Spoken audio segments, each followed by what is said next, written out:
29 апрелге карата Кыргызстанда коронавирус жуккан 21 жаңы учур катталды. Бул тууралуу Саламаттыкты сактоо министрлигинин коомдук саламаттык сактоо башкармалыгынын башчысы Айнур Акматова билдирди. 2020-жылдын 29 апрелине карата республика боюнча тастыкталган COVID-19 инфекциясынын жаңы 21 учуру катталды.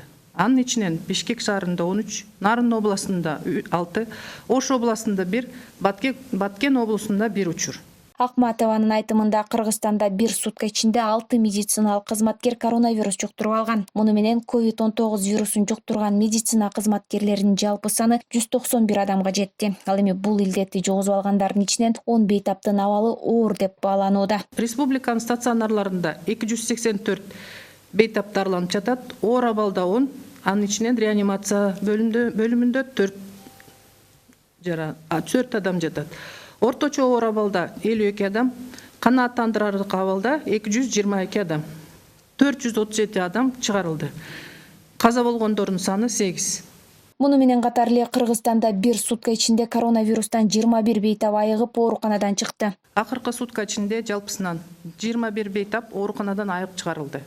Анын ичинен Бишкек шаарынан 9 бейтап, Ош шаарынан 3 бейтап, Ош облусунан 1, Жалал Абад облусунан 3 бейтап, Нарын областынан 5 бейтап чыгарылды.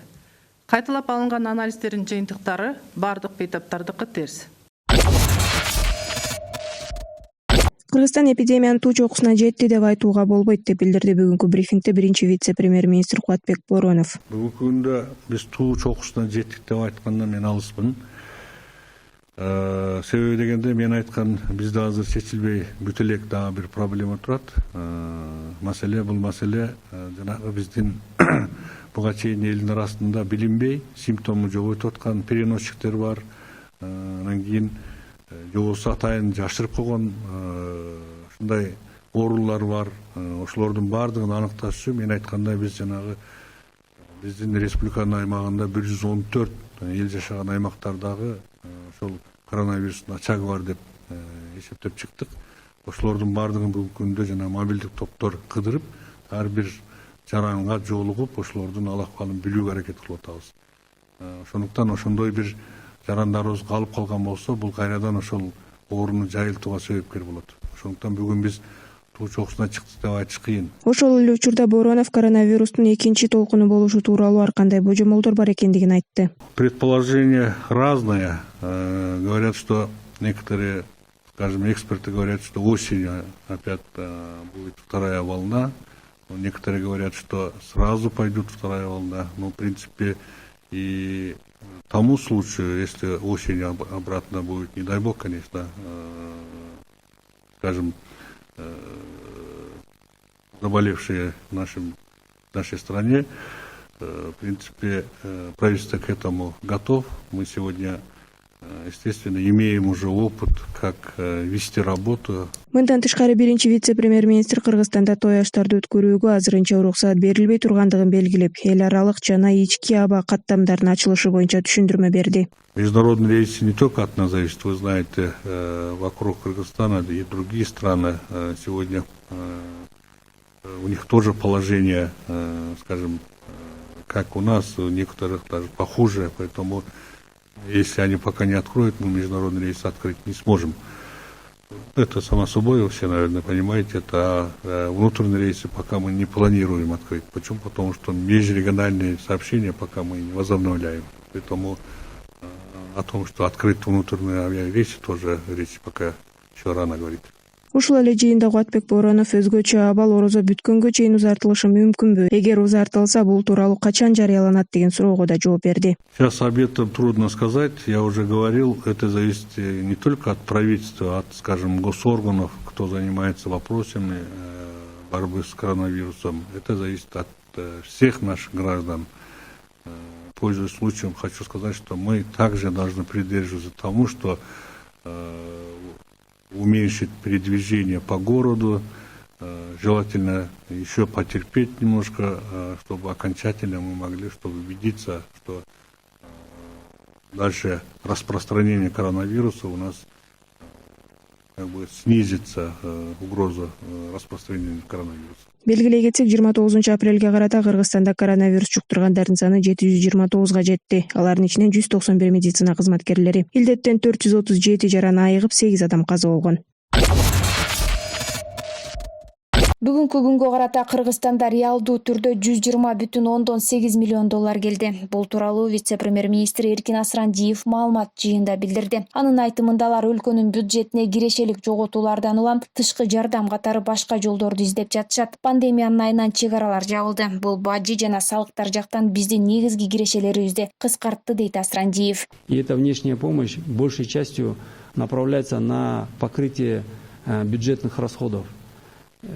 По факту мы на сегодняшний день получили реально поступившие денежные средства от внешней помощи на сегодняшний день. Это первый транш Международного валютного фонда 120,8 миллионов долларов. Эти средства были сконвертированы, поступили на счет Министерства финансов, и наряду с другими доходами они были направлены на покрытие бюджетных расходов. Онлайн маалымат жыйында вице-премьер-министр Кыргызстандын тышкы карыздар боюнча жеңилдиктерди берип туруу өтүнүчүн донорлор түшүнүү менен кабыл алганын кошумчалады. Мы находим понимание у наших кредиторов. На несколько дней назад, на прошлой неделе, состоялся разговор нашего президента с главой Китайской Народной Республики относительно реструктуризации долга Эксимбанка. Насколько я знаю, обращение нашло понимание.